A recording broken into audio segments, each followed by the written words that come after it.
তোমার নাম কি বললা? বলো তোমার নাম কি বললা জানো? সজীব। কোন ক্লাসে পড়ো?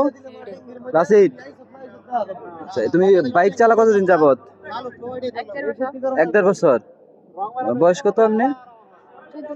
14 বছর। তো আমরা দেখতে পাচ্ছেন একটি কিশোর রাত্রি 12:30টার সময় তেল নেওয়ার জন্য পাম্পে এসেছে। দেখতে পাচ্ছেন দীর্ঘ লাইন, এটা ধলাপাড়া খাদিজা ফিলিং স্টেশনে। এই তেল নেওয়ার জন্য আর কি এই বাসের বেড়াগুলো করে দেওয়া হয়েছে, যেন সবাই সুশৃঙ্খলভাবে তেল নিতে পারে। তো আমরা এই মুহূর্তে একটি আসলে কিশোরের দেখা পেলাম। সে রাত্রি 12টার সময় এই তেলের জন্য তার আব্বুর বাইক নিয়ে এসেছে। আমরা দেখতে পাচ্ছেন সে ক্লাস 8-এ পড়ে, 14 বছর বয়স।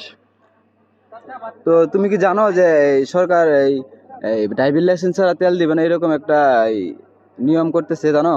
তাহলে তো তুমি আর বাইকে তেল তুলতে পারবে না। তোমার আব্বু কি তোমাকে বলছে তেল নিয়ে আসার জন্য? আব্বু বলছে?